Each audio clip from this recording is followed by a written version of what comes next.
miss catching somebody's questions in the Q&A or whatever, just jump right in and don't be bashful.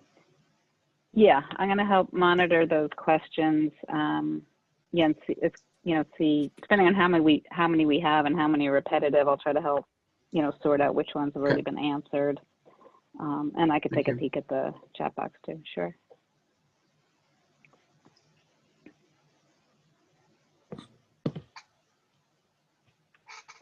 So I think one of the things is on this agenda, based on the ad hoc committee meeting stuff, that we still got quite a bit of time under the discussion for the potential SNC criteria. And, a shorter time there with Tony's presentation. So that time may switch some, right, Tony? Or are you going to just roll in and be presenting some of that discussion on the SNC, just kind of flow through there? Is that the intent? Yeah, I think just keep flowing through it and get to the end and then entertain questions. Hopefully we'll be getting questions along the way. And then we can make a decision, I think, on the spot as to whether that's a director question or a board question or something you want the technical team to answer. Hi, everyone. I just want to interrupt. I've got 9 attendees getting into our meeting or joining our Zoom meeting. Our directors were just talking about some schematics as to what we're going to be doing for the meeting. So you have not missed the beginning of the meeting. We were just asking some questions before we start. I just wanted to make sure people knew that. So we will start momentarily. Good evening, all. Good evening. Good evening. Hello, good evening. Good evening. Hello, Ed. I was just able to get on. I started at 1:45, but wasn't able to join. Maybe you're joined as an attendee versus a panelist. Well, that could be. I tried going through the proper channel and couldn't get, so I tried everything else and this worked, so here I am. You're good. You're in the panelist. Yay. Yay.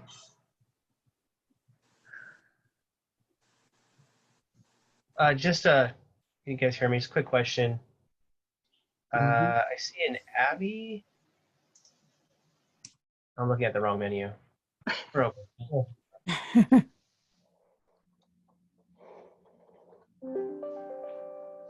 We have now 14 members of the public on. Thank you very much. We will be starting momentarily for the Fillmore Piru Groundwater Sustainability Stakeholder Workshop.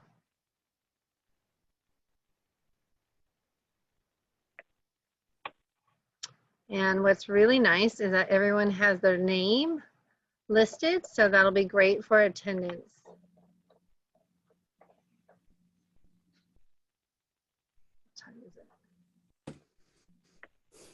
Okay.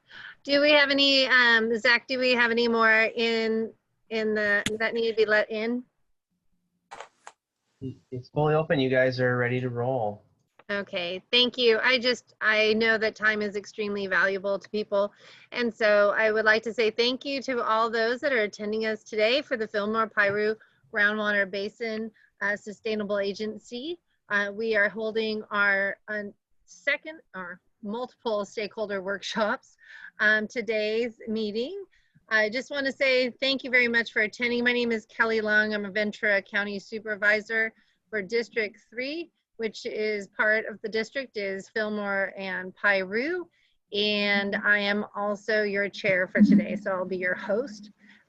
We also have our board members that are online. And if I could just go through for the Pumpers, Piru Pumpers Association, if you could introduce yourself. Yes, my name is Glenn Pace, and I represent the Piru Pumpers Association as part of the board. And our representative from the Fillmore Pumpers Association. Hello, I'm Gordon Kimball, and I represent the Fillmore Basin Pumpers Association. Thank you. And our environmental. Hi, I'm Candace Minigan with I'm on the board of Friends of the Santa Clara River, but I represent a conglomerate of environmental stakeholders on the Santa Clara River, representing groundwater dependent ecosystem considerations. Thank you. And then representing City of Fillmore. Hi, good evening. This is Tim Holmgren. I'm the mayor of Fillmore and pleased to be here tonight. And our member representing United Water. Good evening. I'm Ed McFadden. I represent District 1, United Water Conservation District. District 1 encompasses most of the east end of the Santa Clara River Valley. Thank you very much. And our executive director. Good evening, Tony Emmert, Executive Director. My day job is working for United Water Conservation District, and I'm privileged to work with the Fillmore and Piru Basin GSA in spare hours. And our clerk. My name is Eva Ibarra, and I work for United Water. Thank you. And then our consultants. Good evening. I'm Tony Morgan with Daniel B. Stevens and Associates. Good evening. I'm Lisa Ballin with, sorry, go ahead. Lisa Ballin with the Sacramento State Collaboration and Consensus Program. Thank you. And Patrick?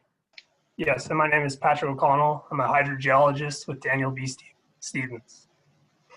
Thank you very much. I wanted to make sure that our public knows who is a part of our board and our consultants and so forth. Please note that this meeting is being recorded and will be presented on our Fillmore Piru Groundwater Sustainable Agency's website at any time, so you'll be able to have access to that.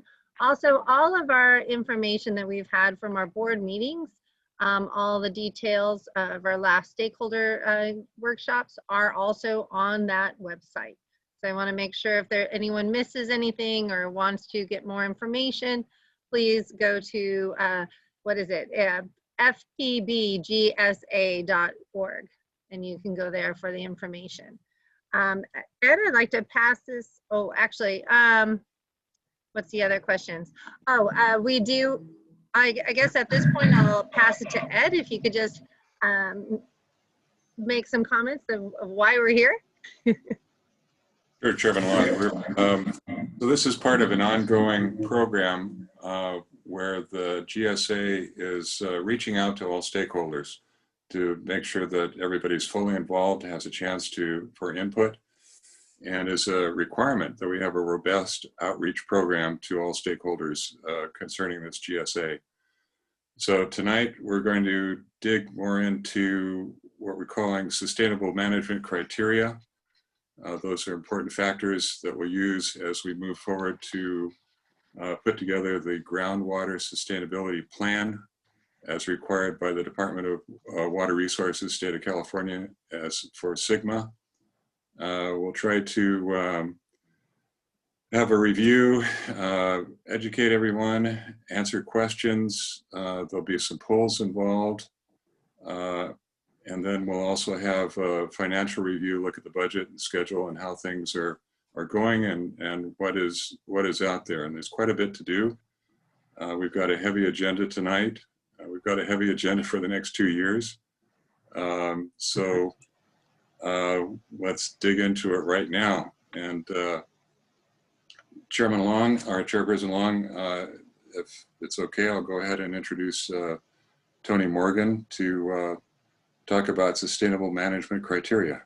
Well, if we could, just to make sure to get everyone who is Zoom friendly or not, if you have questions during the presentation, if you could put it into the chat for everyone, therefore we can answer those questions for you.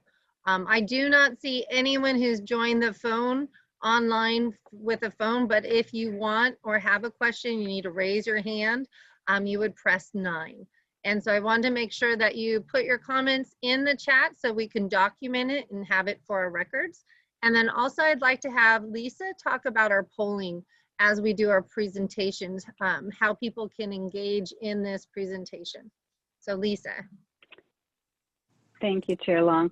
Good evening. So as part of tonight's workshop, we have 2 polls planned. The first will be at the outset of the meeting and the second at the conclusion. So the purpose of the first poll, which Zach is going to launch in a moment, is just to help us get a sense of your groundwater interests, as well as your familiarity with SGMA and the sustainable management criteria terms. The results of this poll will help our presenters tailor their discussions according to your interests and your level of prior information. The answers that you provide will be anonymous, just so you know. So the poll is up now. We'll give you a few minutes to fill in your answers. You simply click on the answer that you feel is most appropriate. And then when we've got our results, Zach will post a summary and we can get a sense of who we've got and what your interests are. And just to let people know, we have 18 attendees and the hosts and panelists cannot vote on this poll.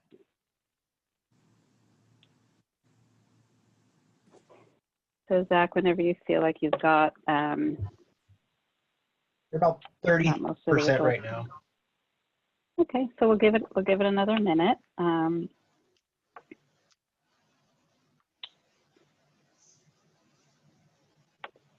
also just to clarify a little bit, we've got a Q&A feature at the bottom, and that's a good place to put questions when you're listening to the presentations tonight. If you'd like to use the chat as well, we'll be checking both. And also this survey with the Department of Water Resources and SGMA, we are very much the instructions are to be engaged with our community and know who is coming to the stakeholder engagement workshops to make sure we're engaging everybody. So having you fill out this poll is very helpful for us. All right, we're about 2 minutes into the poll. It looks like we have an 88% participation. So I'm going to go ahead and end the poll here. If you haven't had a chance, apologize. And any moment now, you guys should see the results of this. Okay, super. So it looks like we've got a pretty good split. Fillmore, Piru, both, as well as other.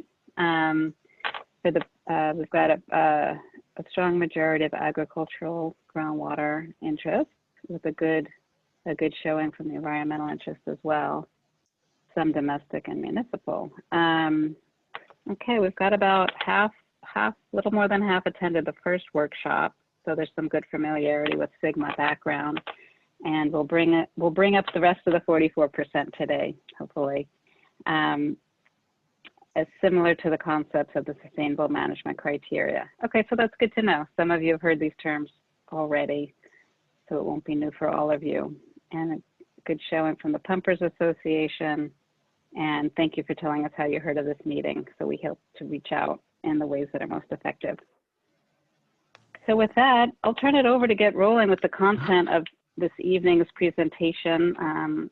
Tony Morgan is going to give us a presentation that first defines these terms, these sustainable management criteria definitions that are used in SGMA. And once we get through that and set that foundation, he'll present some potential criteria that the board has been considering and really wants some input from stakeholders on.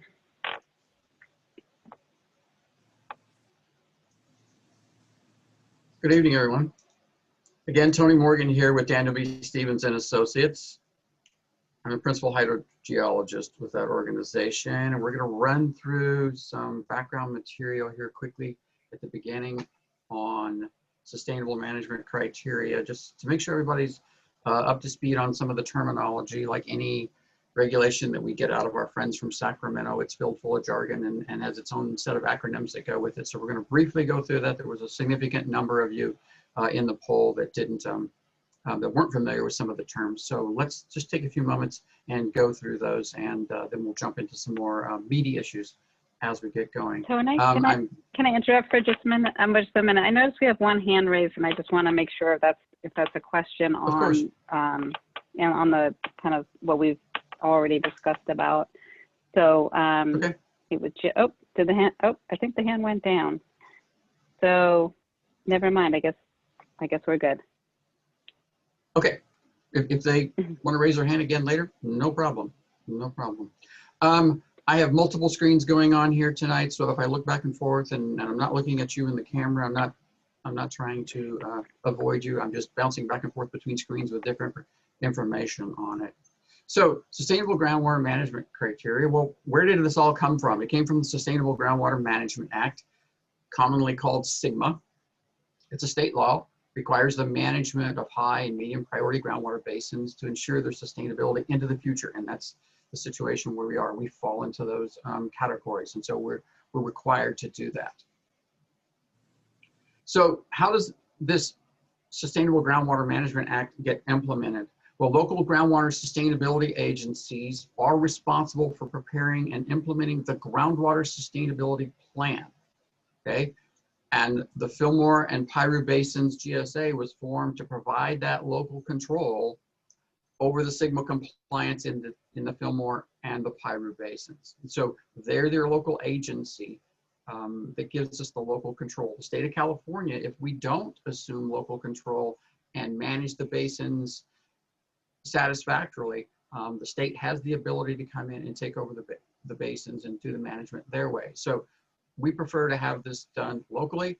Locals know better how the system can be managed. They're more familiar with it than the state of California is. And so the GSA was formed, and we're in the process of working our way through the formulation of the GSP. So what is sustainability? Like I said, there's all kinds of lingo and buzzwords associated with it. So there's a phrase, sustainable groundwater management, and that's management of the use of groundwater in a way that it's maintained during the planning and implementation horizons without causing undesirable results. So you'll see this term undesirable results popping up very frequently during our discussions this evening. So if you think about what you see in the first paragraph here, sustainable groundwater management is not a number. It's the absence of undesirable results. So sustainable groundwater management is without causing undesirable results. So it's not a number. But we can determine what the sustainable yield of the basin is, and that can be a number.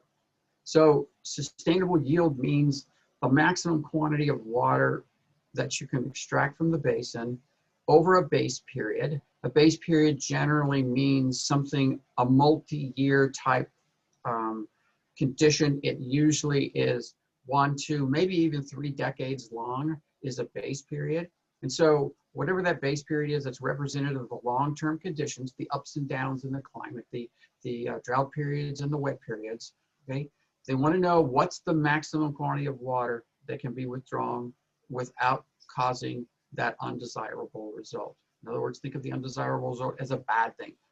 How much water can we take out of the basin before bad things can occur? So how is DWR going to assess our progress towards that sustainability goal? And how do we know what we're supposed to be considering? Well, there are things called sustainability indicators, and you see them going down the left here. And these are affectionately called by us in the business the 6 deadly sins of SGMA. You don't want to cause undesirable results from lowering groundwater levels or depleting surface waters or degrading water quality or inducing subsidence or seawater intrusion or having a significant and unreasonable reduction of groundwater storage. And so S&U here means significant and unreasonable. So significant and unreasonable degradation of water quality, a significant and unreasonable depletion of supply due to lowering of the groundwater levels. It doesn't mean that groundwater levels can't change, that they can't go down, but they're asking us to determine what's the significant and unreasonable factors associated with that if those two come together, we end up with an undesirable result that they're going to want us to try to mitigate. So how do you put this together?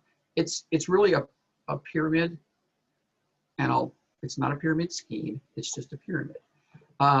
So we start out at the bottom. Here are our 6 deadly sins. Down here, lowering groundwater levels, reduction of storage, etc. And you figure out, we figure out, that means stakeholders, board of directors, everyone figures out what's significant and unreasonable. What are those undesirable results that we're trying to avoid?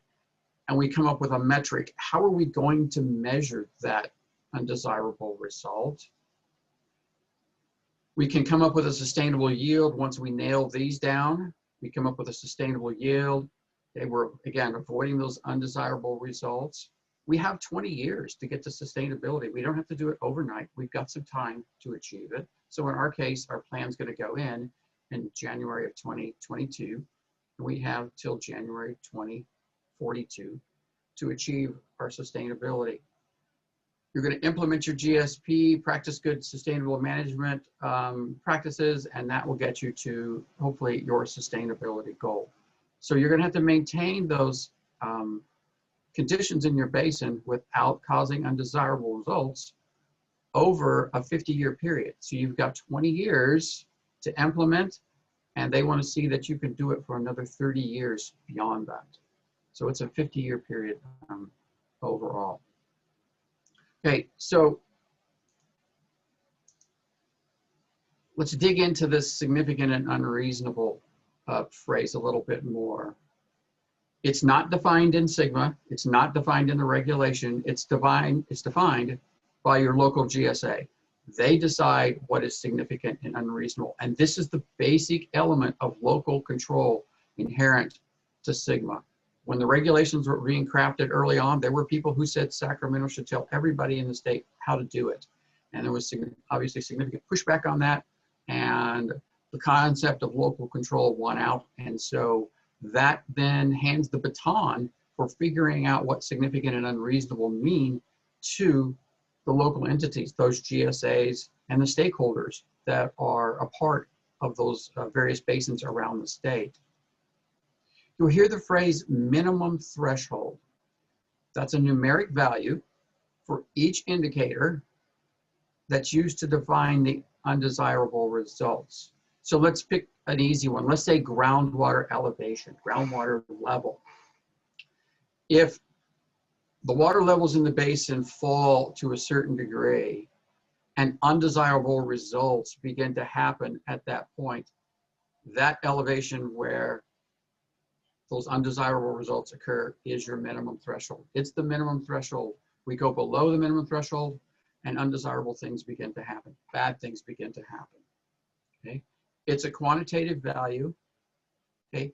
And it cannot be an arbitrary number. And there are a few GSPs that were submitted to DWR already, those from the critically overdrafted basins, where we're hearing rumblings that some of them didn't do a very robust job of determining a non-arbitrary minimum threshold.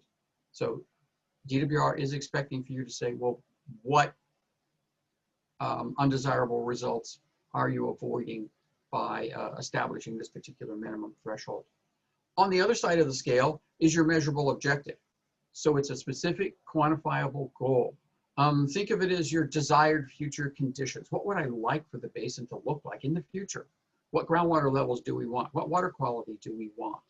Okay. This is the value that DWR is going to use. Well, let's say one of the values that DWR is going to use to monitor your progress towards sustainability in the basin.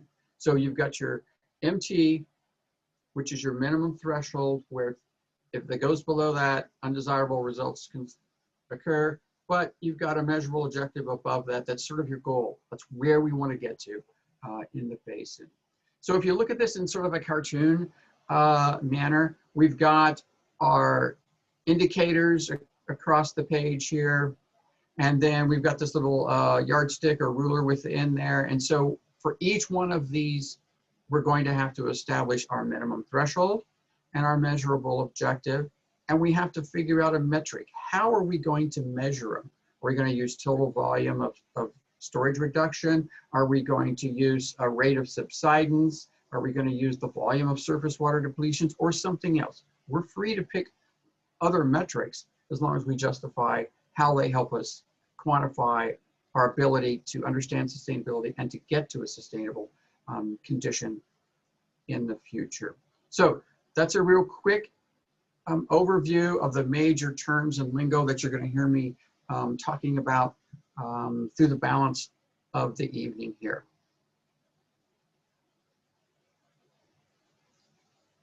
Do you want to stop for questions at this point, Lisa? Is there anything in the chat box that we need to? I think this is a great. Okay.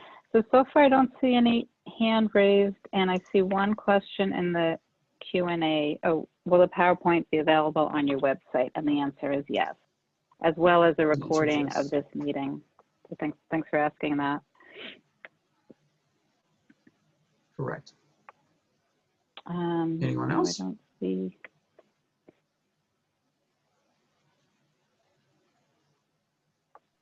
Go ahead, Tony. Yeah, all right, then let's move on. Then let's move on to our next one. So we're going to talk about potential sustainable management criteria for the basin. The board of directors of this GSA spent a significant amount of time crafting guiding principles that provide a foundational support for the operation of the agency and memorialize the basic elements. You can think of them as the beliefs of the agency about the mission of this agency.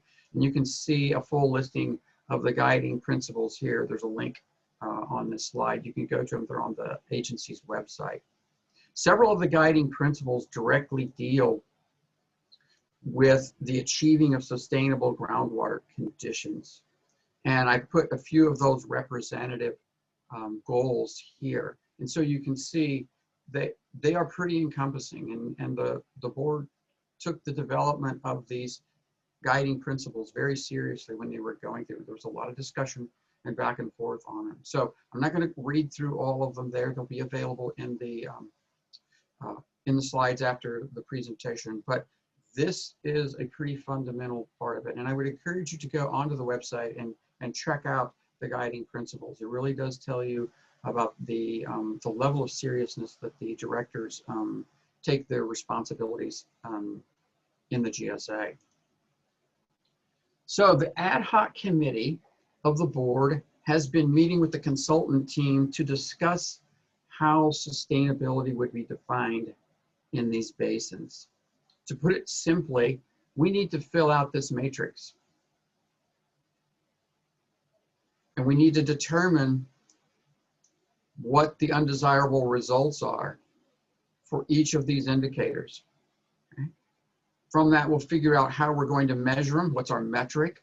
What's the MT that's going to dictate when these undesirable results occur? Okay? And then what do we want our desired future conditions? What are those measurable objectives going to look like? So again, sustainability is defined as the absence of these undesirable results. And the completion of this matrix is probably the most meatiest set of decisions that the board and you, the stakeholders, have to come up with to build the GSP around. These are really foundational elements to it. And so the ad hoc committee and the consultant team have been batting around ideas. So what's the general workflow that we've been going through? Well, the consultant team has been working with the ad hoc committee right now, bouncing around ideas, brainstorming on various ways that the various sustainability criteria could be quantified. There's an opportunity here for, or this is this evening, where the ad hoc committee and the technical team can share information with stakeholders. Stakeholders give feedback to the ad hoc committee. This continues on as this topic advances and goes to the board of directors, where stakeholders can provide input and the directors and the board of directors can provide input and thoughts back to stakeholders as well. And so this is one of the things that Sigma is very big on, is to having the ability for stakeholders to participate in the discussions and assist the board in by sharing their opinions, expertise, their ideas, maybe just the perspectives is the grander way of saying it on how sustainability should be envisioned for these basins. Tony? So tonight, yes. There's one question that I think would be good to address before we get a little further. The question is, Okay. what is the difference between groundwater elevation and groundwater storage reduction? Aren't they tied together? You are correct. Whoever asked the question, they are tied together. And elevation is just a decline in the water elevation in the basin. Obviously, that decline in groundwater elevation means that we've lost that water that's in the aquifer. So we've got a reduction of storage. That's a volume. This is a level. So think of it as how much did the water level go down in a well during the last drought? And then if you expand that and look over the entire basin, that decline in water level resulted in the loss of how much groundwater in storage. Does that help? Okay, so tonight we're going to take a look at groundwater elevation. We're not going to have time to get through every one of these this evening. There will be additional opportunities in the future to weigh in on these as we come back with additional thoughts on undesirable results, etc. So this, I think, is a reasonable place to start with groundwater elevation, as there are many groundwater pumpers in the basins, and they're very concerned about what's going to happen with groundwater levels in their wells across the basin. And I think this is a fine place to start with. So we all experienced a recent significant drought that extended from about 2011 to 2016. So what are some of the effects of that drought, and how might we quantify those effects? So let's look at a few maps here to help orient you a little bit. So we're looking here at the Fillmore Basin on this side of the map, and the Piru Basin on this side of the map. This is the LA Ventura County line over here on the far right, Lake Piru up here in the corner, Santa Paula just off to the left here. So to get you oriented a little bit. Now that maybe this will help. Sespe Creek coming in there, Piru Creek coming in here. So we're fortunate that United Water Conservation District and the County of Ventura monitor water levels in several wells across each of these basins. All wells are not monitored. However, there's a fair number of them that are. The dots you see on there are color-coded, and the dots represent the lowest water level measured in the wells in 2016, which was about the peak of the drought, the most recent drought that we experienced. So we see some basic general trends here.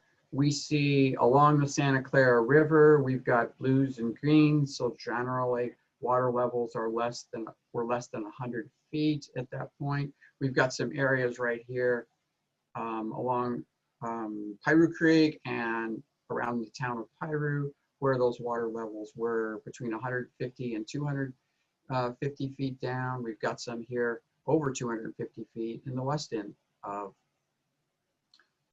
the Fillmore Basin.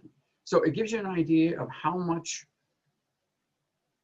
the water levels decline. They're not constant across the basin. It varies by where you are. If we look at it from this way, we say, what was the effect of the drought though?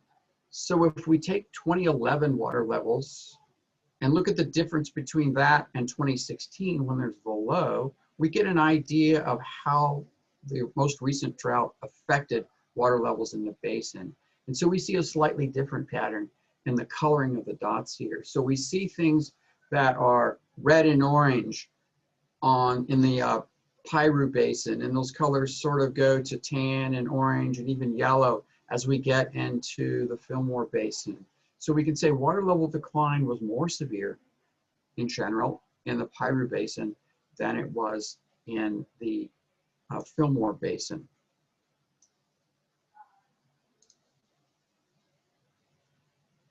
So another way to quantify the impact of the drought is to take a look at the lowest water level and compare that to the top of the well screen in the various wells. So what do I mean? If you're not familiar with terminology around wells, here's my cartoon drawing of a well. So here's your well casing. You've got your well screen down here at the bottom. You've got a static water level. And we're talking about the difference between this 2016 level and the top of the well screen. So what's the height of this water column that's there?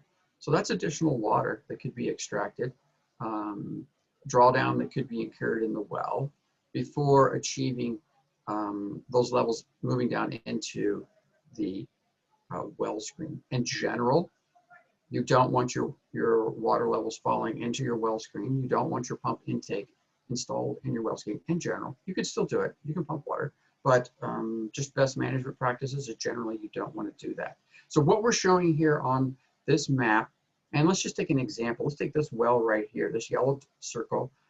It says 30. So what it's saying is that for this well, there's a water column that's 30 feet high in there. The static water level is 30 feet above the well screen.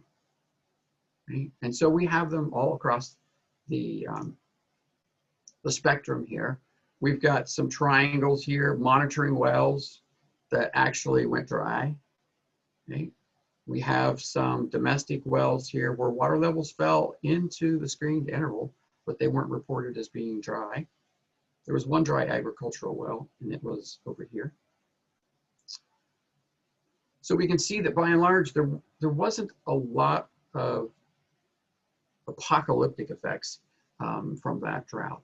The other way to look at it, and this has been an effort that's been put forth in many other GSPs, is to look at the total amount of water in the well. So going from the static water level all the way to the bottom of it.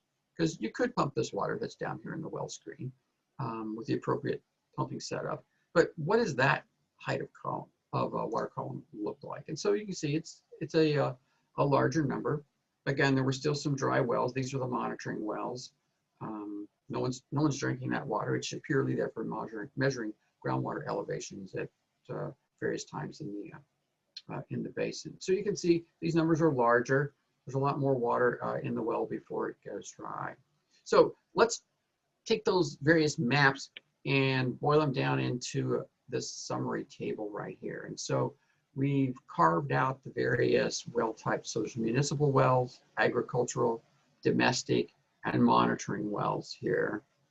And the first column to the right of that shows how many of those had water levels below the top of the well screen in 2011. And in 2011, the groundwater conditions in the basin were pretty healthy. Okay, it was near full conditions in many of the wells. We examined the various hydrographs. And so we see even in 2011, there were a few wells where the water levels were already below the top of the well screen. But as the drought progressed, we see a few more, excuse me, got added to that list. So didn't affect municipal wells, but did affect a few agricultural wells. Yes, it got to some domestic wells and some more monitoring wells. Some of those were where the water levels fell below the top of the well screen got within 30 feet of the total depth of the well. So the water level almost went below the bottom of the well. It was within 30 feet of that. And so you've got a couple of wells that fall into that category. But interesting enough, if we look at the dewatered wells, by dewatered wells, I'm using that phrase to reference wells where the static water level dropped below the bottom of the well. So it doesn't matter what you do, you can't pump that well. There's not any water in it. And so we had one agricultural well and some of the monitoring wells. So this gives us at least an inkling of the level of severity of what the drought did to groundwater conditions in the basin. And this 2011 to 2016 drought was a severe drought, make no doubt about it. I'll show you a hydrograph later on that kind of puts it into a little bit of more perspective. Tony, that might be a good Yes, ma'am. point to address this. And it sounds like maybe you're getting to it, but in case not, we have one question that asks, how much have the water levels recovered since the drought? That depends on where you are. And in places, they've come up 50, 60 feet. Other places a little bit less than that. And I'll show you a hydrograph that shows you the sort of bouncing around of the recovery since then. Okay. So what we'd like to do tonight is walk through more of a discussion of some possible undesirable results that we may want to consider. These are things that have been bounced around by the ad hoc committee. Nothing's been decided. These are just things that we bounced around. And so I've got them listed here as option 1, 2, and 3. And so we're going to take a look at dewatering existing wells. If that's our definition of an undesirable result, we're going to fill in the box here with some pros and cons. We're going to do the same thing with water levels dropping below the top of the well screen, and likewise for lowering the pumping equipment. So the key is to get to this pros and cons. So option 1, we're going to dewater the existing well. So here's my cartoon well again, static water level. Your pump bowls are sitting here, your pump intake is there, the well screen's down here at the bottom of the well. And when we're dewatering the existing well, what are we talking about? We're talking about that. The water level falls below the bottom of the well. You cannot pump that well. There's no water in it anymore. Okay, that's a very straightforward, and I would think for most people, they would think that's a pretty serious condition to occur, to have no ability to pump their well. Okay, that's the easy one. Let's go to option number 2. Water levels dropping below the top of the well screen. So here we are with our cartoon well again. We've got the static water level. Here's how much the water level declines when you turn the pump on in the well. Again, pump bowls, intake, and well screen. So what we're talking about is this situation where the water levels fall below the top of the well screen. If you're going to continue to use that well, you're going to be lengthening the column pipe here. You're going to be extending your pumping equipment deeper into the well. Okay? So it's a situation where you're going to spend a little money to lower your pumping equipment in the well to be able to continue to use this well with the new lower water levels. If we look at lowering the pumping equipment scenario, so we're back to our sort of base case right here, and let's just say water levels go down a bit, well, you're going to have to lower your equipment some, but not as deep as in the other alternatives. And so that's sort of a middle of the road between the two other conditions there. So let's think about the pros and cons, and I've thrown some in here. There's probably some more that we could think of if we chewed on them a little bit. So let's look at option 1, dewatering the existing wells. If that's our undesirable result, well, what's the pros associated with that? Well, it's pretty easy to measure and monitor. I'm pretty confident the board would hear from several of their constituents if water levels were beginning to fall below the bottom of the wells and people couldn't pump. The total depth of the well data are available for most wells in the basin. So we've got something that's relatively easy to quantify. It's easy to monitor. You just measure the water level in the well, okay? But what's the cons? If this is a situation where we're dewatering wells in the basins, that means pumpers cannot use their well. They're gonna need a new, deeper well. They're probably gonna have to destroy the existing wells, that's general county code, to do that. And they're likely going to need new pumping equipment on top of that because their well is going to be deeper. So there's a significant cost variable associated with this particular option for an undesirable result. So let's go to the next one. Water levels dropping below the top of the well screen. Okay, once again, it's easy to measure and monitor. We've got top of the well screen data for many wells in the basins, not all, but for many. And even if that happens, it's likely that most people can continue to pump their groundwater. Cons for this, it's likely there's going to be some cost to lower the pumping equipment, maybe some increased pumping costs if that water level is now significantly lower than what you were used to before. If it's much different, if the groundwater elevations are much different, then there may be new pumping equipment. So the key here is sort of the teeter-totter question. If you were to say to folks, here's the proposition. If you're willing to lower your pumping equipment, And in return, you can continue to pump without a groundwater restriction. Is that something you as a stakeholder are willing to do? And we, as your technical consultant, nor the board, can't necessarily answer that for you. You stakeholders need to help us understand that. So if you had to lower your pump and incur that cost in exchange for being able to continue to pump without groundwater restrictions, groundwater extraction restrictions, is that something you're willing to do? Right? The third option here is lowering the pumping equipment. Pros on that, it's easy to measure what the water levels associated with that. You can continue to use your well. You don't need a new well necessarily for that. The cons are pretty substantial here. The first one is the pump setting data are not readily available. We don't have that in our database. And if we were to try to use this as a undesirable result, we would have to go pretty much individual to individual and try to get this information from them. There still might be some costs to lower your pumping equipment. There might be some increased pumping costs as the lifts are more. Depending on what equipment you have, you might have to buy some new equipment to allow you to continue to pump water at the rates that you're accustomed to. So again, this is a situation where if we're going to be able to allow you to pump groundwater without an allocation, without a reduction of what you're doing, but it's going to cost you some money to get the pumps lowered in your well, is that something you're willing to do? Now, the cost to lower this equipment, what are those? Those vary substantially.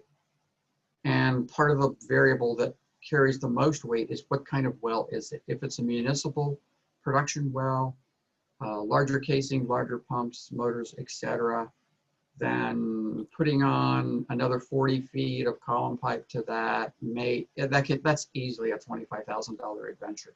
If you're a domestic well with a small submersible pump, maybe it's a few $1,000s to do that. So it really depends on what kind of well you have. Okay. Tony, we have a couple of questions. Shirley? Okay, the first one is, are the wells that dewatered shallower than the typical wells in the basin? Similar question for the wells that had water levels below top of screen. Are the screens in those wells shallower than typical wells? Are the wells that dewatered shallower than typical wells? Yeah, most of the wells that dewatered were monitoring wells, so yes. And most of the wells, I have to think that through. I think most of the wells that where water levels fell into the screens were shallower wells. I can look up the actual numbers for you, but I believe that's a correct statement. Okay, the next question is there data available that ties groundwater elevation to available surface water? Only in general. Remember, most of the reach of the Santa Clara River is dry many months of the year. And during those dry months, that water table beneath the river is detached from the stream bed. So it's down, maybe it's 30, 40, 50 feet below the stream bed, depending on where you're looking. In areas where there's an elevation and surface water confluence are at the basin boundaries where we have rising groundwater occurring. So at the Fillmore, Piru boundary and at the Santa Paula, Fillmore boundary on the west end of our area. So in those areas, we have rising groundwater and we know that there's surface water, groundwater interaction associated there. But in a lot of the other segments of the river, it's dry most of the time. And even when there's storm events, there's a lag period between when surface water runoff is running down the Santa Clara River to when it actually soaks in and reconnects with the detached water table surface below that. We also have a third question. Sure. Are perfs the same as well screen? If so, how can you conclude anything substantial when not all wells are perforated the same? How are you accounting for perfs that are clogged? Okay, so perfs is lingo for well screen. Okay, so we can assume that those are synonymous. Same difference there, as they say. How can you conclude anything substantial when not all wells are perforated the same? So what we're setting the framework for here is that how much of a water level decline does it take to impinge on the performance of the wells? So dropping the water levels into the well screen might cause that well to produce less water. It might not, but it can, okay? Obviously, if the water levels declined far enough that they fell below the bottom of the well, then that well produces no water. So we can take a look at the general changes in the groundwater elevations across the basins and compare those to the typical water wells in that area and get an idea as to whether a certain amount of water level decline in a drought is likely to cause an undesirable result. So that's the premise of the analysis or the data that we were walking you through just for the last few moments. Tony, can Okay. I ask you this? There was one more in the chat. Yes, ma'am. It said, what is the Okay. difference between groundwater elevations and groundwater storage reduction? Aren't they tied together? Yeah, that's the comment we went over right at the beginning. So groundwater elevation is just that. It's the elevation of the groundwater surface in the well. Storage reduction is an amount. So if we lower the water table from here to here, we can calculate how much groundwater was in there. That's your reduction in storage. So when we reduce the groundwater elevation from 50 feet, for example, to 100 feet, we can calculate what that groundwater storage reduction would look like. So it's two different things. I also have another question. Yeah. Do we know which wells that if a large or complete production decreased occurred would not have an alternative water supply?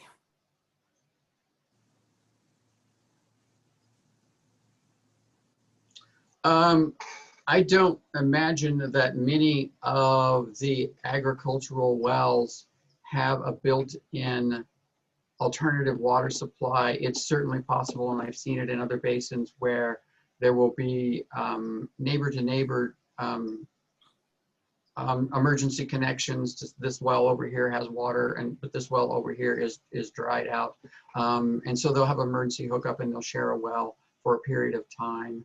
Remember that the basin is largely dependent on groundwater for its supply, so there's not an extensive surface water connection for most of the groundwater extractors in the basin.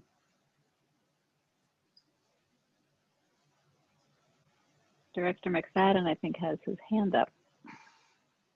Yes, Tony, two comments. One, regarding alternate supplies. Many operations have several wells and intertied systems to size, and so that there are ways to get around having a single well go down.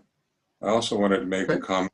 We're very fortunate in our basins in that the number of wells that were dewatered, if you look at the slide a couple of slides ago, and wells that water below the top of the screen, it's a very small percentage of the total numbers of wells that are in the basins, in spite of going through the worst drought in modern history. So we've got a pretty good situation here. I think we have to keep that in mind too. We've got a lot of health to the basin. Very good. That's correct. Right. Was there another question? No. No, you're good. Okay. All right, then let's jump on to our next slide here. I want to take a little bit of time to talk about groundwater storage reduction. It's been interesting. It was part of a question early on. And so let's take a look at that variable a little bit. And so I threw in one groundwater storage reduction option, and we can think up others if we wish to and evaluate those. But let's just run with this for the moment to get the idea of what we're talking about. So what if our undesirable result was something to the effect of there was inadequate groundwater storage to last through a multi-year drought without groundwater extraction limitations? Okay. So what kinds of things would we want to look at if we're going to assess that? Well, we're going to look at what kind of groundwater reserves are needed to withstand a future drought. Okay, have production wells ever gone dry? We've already taken a look at that this evening. Average and depths and those kinds of things with various wells. We've got that information for us. We didn't look so much at impacts on pumping costs yet. And you know, what are the historical trends? What are the water year types? By water year types, they mean, is it a wet year? Is it a dry year? Is it an average year? That kind of thing. And what kind of projected water use do we expect in the future in the basin? And so we're working on the water use for the future right now. So here's a hydrograph. And what's a hydrograph? It basically it's a graph showing groundwater elevation versus time.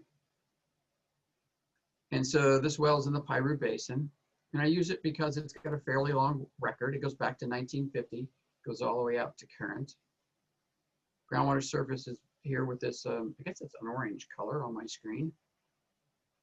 And what we see is periods when the basin is full or fuller.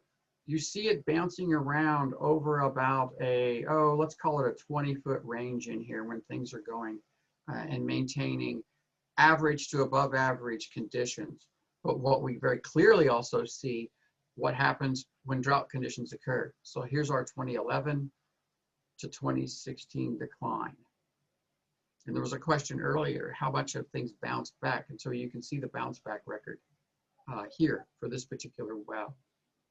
Now you can see there have been other droughts in history. Here's the late 80s drought that ended up terminating in the early 90s and the recovery period associated with that.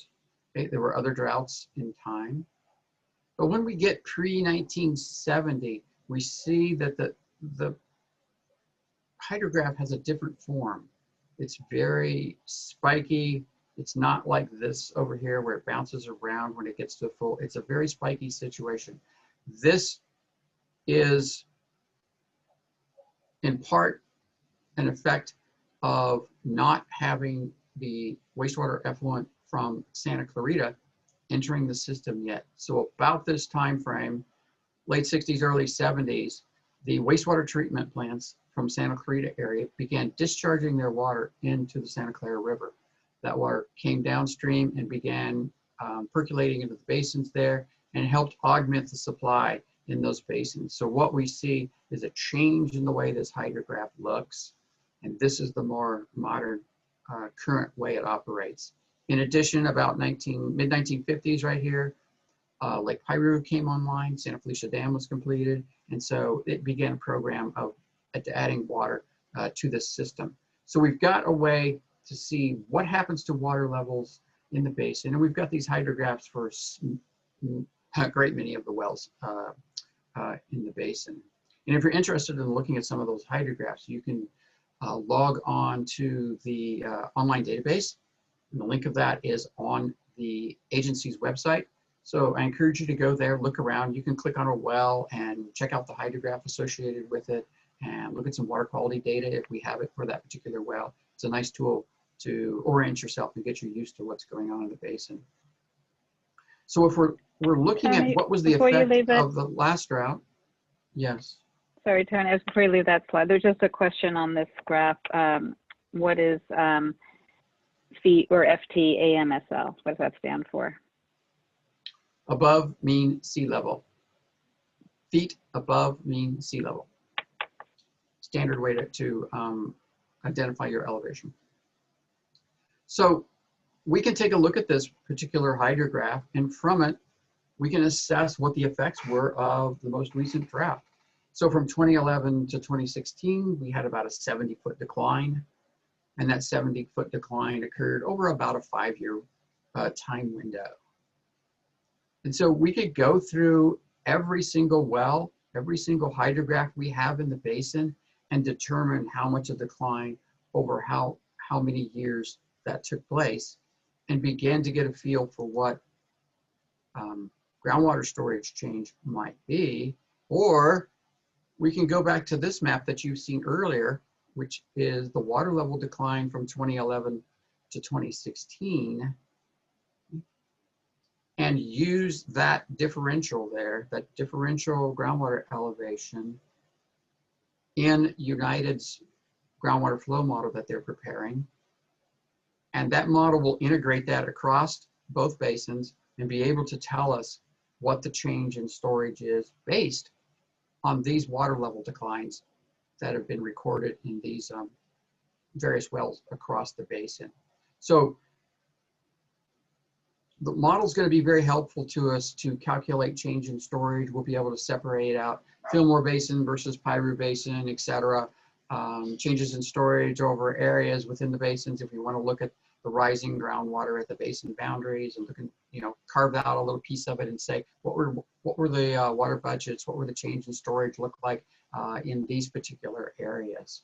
And so we can estimate what level of groundwater change would be necessary. Excuse me, let me rephrase that. What groundwater elevation would be necessary to maintain if we wanted to survive another drought like the 2011 to 2016 drought, for example, and not have any reduction in groundwater extraction rates. So we'd be able to do that once we get the model to that point. So I wanted to just let you know that this storage and elevation are very much linked together, and it's going to make heavy use of the groundwater model. It's an excellent tool for us to be able to tease out a lot of information about what's going on in the basin and to play what if games in the future with what happens if we have more rainfall, less rainfall. What if we don't get as much effluent in the Santa Clara River from the upstream folks as we have in the past? What will that do to the groundwater elevations in the basin and all the other sustainable management indicators that we have? So I mentioned that we weren't going to get through all of the indicators tonight, but I wanted to throw out some ideas on possible other undesirable results that people could be thinking about. And so I put in the one that says groundwater levels declining below the top of the well screen, just to give you a flavor of how this works out. We haven't defined metrics, although it's likely to be groundwater elevation for this one. We haven't defined the MTs or the MOs associated with that. The groundwater storage is the one we talked about before, inadequate storage to last through a multi-year drought without groundwater extraction limitations. But if we go down to the other ones, we haven't talked about those at all this evening, just for time's sakes purposes. But we're talking and brainstorming on a lot of things. So some things have been tossed out about maybe for surface water depletion. Like I said before, we don't have a lot of surface water flow in the Santa Clara River, for example, over most of the year. It's dry. Some of the tributaries have water in them, Sespe, maybe Piru Creek on certain reaches, but not the Santa Clara River.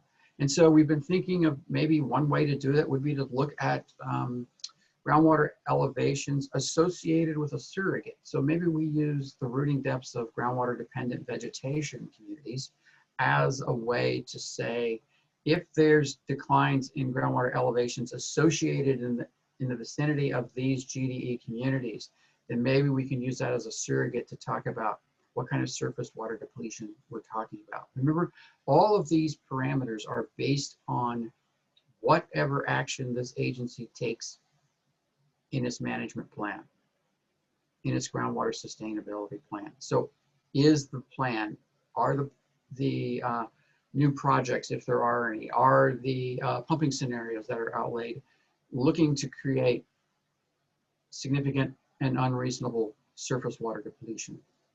So it's really tied to the conditions in the basin, and what the sustainable groundwater management plan might look like.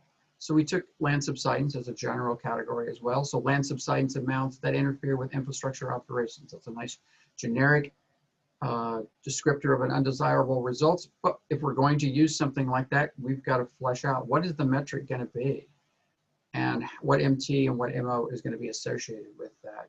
Groundwater degradation is an interesting one. This agency does not have any authority over surface water. It can't regulate flows. It doesn't deal with flood flows.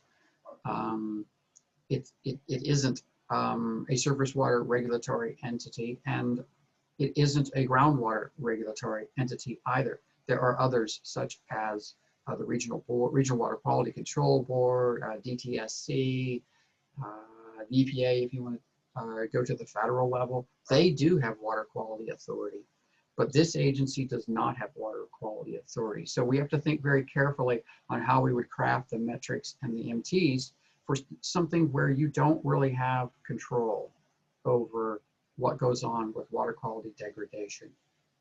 The fuzzy part of that is if you write a GSP that does create a situation which does result in degradation as a direct result of the plan, then the agency might be on the hook for dealing with a way to deal with that. But if you're looking at ambient background, naturally occurring conditions that existed before the enactment of this legislation, then this agency doesn't have much authority to adjust groundwater quality. We can say, with a big smile on our faces, that we are not particularly interested in talking about seawater intrusion in this basin because we're so far from the coast and at an elevation well above sea level that it's largely a not applicable situation for us here. So we can check that one off pretty quickly. So this list here is not cast in stone by any stretch of the imagination. It's me sitting there and putting in some words so if you don't like these, that's fine. Let's come up with some new ideas on what the possible undesirable results might be and bounce around some thoughts on what a metric or an MT or an MO might look for that. So my intent was to get done relatively quickly here so we had plenty of time for questions. So I appreciate your time and attention, and I'll pass it back to our host. We do have one question in the question box. It seems like the GDE plant communities should be considered under the groundwater elevation criterion instead of surface water depletion. Can you please explain why it is listed under surface water depletion? Groundwater levels below the root zone would, by definition, mean complete depletion of interconnected surface water. No, that's true. You could put that under GDE plant communities, under groundwater elevation as well. And so the interesting thing that everyone has to keep in mind is that many of these sustainability indicators are interrelated. So we've talked a bit about elevation and storage reduction being based on elevation. So we're thinking that it may be appropriate to use the change in groundwater elevation near GDE communities as an indicator that there was a disruption or a reduction in the surface water groundwater interaction status there. So I think we're getting at the same thing, just saying it differently. Okay, and then one more. Once we choose our SMC factors and then decide we would like to change or drop one for another, can we? Yes, at a grand scale, Sigma requires you to update your sustainable management plan, your GSP, every 5 years. That's required. You can update it more frequently than that if there's a compelling reason where you think you need to. But even during this period when we're evaluating and running various scenarios for future conditions, for example, and if we find that the MT that we've picked for a particular indicator is too restrictive or not restrictive enough, we can come back and change that prior to submitting the GSP. So just if we were to make a decision tonight, for example, we don't have to stick with that. We can change our minds in a month and say, we found a better way to do this. We found a better MT or a better MO or a better way to craft the undesirable result description. So we're not bound to it right now. There is a point in time coming, and we'll talk about that later in the schedule part of the presentations, where we're going to have to make some decisions on what we're going to put in this version of the Groundwater Sustainability Plan that's due in January 2022. Great. Another question. Is there an elevation defined to maintain at the Santa Paula Basin boundary? Right now, there is not an elevation defined for that. Interesting enough, the Santa Paula Basin is an adjudicated basin, and so they are exempt from the majority of the requirements of SGMA. They do not have to prepare a groundwater sustainability plan. They do have to turn in annual reports to DWR about what the status of their basin is, but they don't have to do a GSP or any annual reporting on the sustainability criteria in their basin. So interesting, the Santa Paula Fillmore Basin boundary is an area with significant rising groundwater there. So there's shallow groundwater there through much of the year. It's an area where groundwater levels don't fluctuate very much. You saw on one of the maps tonight that I think it was in the 20-foot range for water level changes at the Fillmore Santa Paula Basin boundary during the drought. So it's an area where we have the rising groundwater, and so that sort of mitigates or at least mutes the groundwater changes that are elevation changes that occur there. So we don't have any questions right now, but I'm wondering, Director McFadden has his hand up. I just wanted to add. Thank you. The ad hoc committee that's been wrestling with this, I think we've had 6 or 7 meetings, and we've had a very healthy discussion, polite but heated, unlike recent debates. But we still have a long way to go, and we haven't made recommendations to the board, and the board has not made decisions as far as SMCs that we want to adopt. So this, as Tony Morgan said earlier, this is a real meaty part of the tasks that we have to do to comply with SGMA. So we're spending a lot of time with it. We're taking it very seriously because it has a lot of long-term repercussions for how we move forward in the future. That's all, Lisa. So there's one. Thanks. There's one more question in the chat box, and then I was thinking that perhaps we can put up some of the slides with the potential examples and see if we can get some initial reactions or responses to those, maybe potential additional suggestions. But let me get through the one question that was in the chat, and then I see 2 more in the Q&A. So the question is, groundwater depletion seems to be least at the river. Can natural floodplain protection and expansion be part of the solution to infiltrate water to the aquifer? The short answer is yes. It can be part of it. And in many areas around the country, well, around the world, actively managing the floodplain to allow surface water flood flows, if you will, to go off channel and to percolate into the ground. It's a very tried and true procedure. So yes, it could be a future project. Obviously in coordination with Ventura County Flood Control, et cetera, Corps of Engineers. There'll be a lot of folks who want to weigh in on that.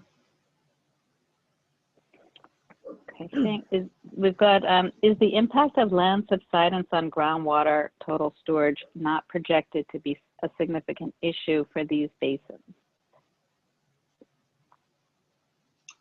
We've not finished all of our assessment of land subsidence yet, but in reality, we don't think it's a very significant factor, and we don't think land subsidence is going to be a big storage change factor that we need to get concerned about. Remember, the storage change from this instance is compressing of the fine-grained sediments that are within the aquifer or bounding the aquifer, for example. And so there's some storage change associated with those, but that's not where the predominant amount of your groundwater comes from. It comes from the coarse grain aquifers there. So we're not thinking that subsidence is an overly big issue. We got to finish our evaluations of it and get to some thoughts on what our undesirable result and MT might look like, and we can get back to you with some more detail. Thanks.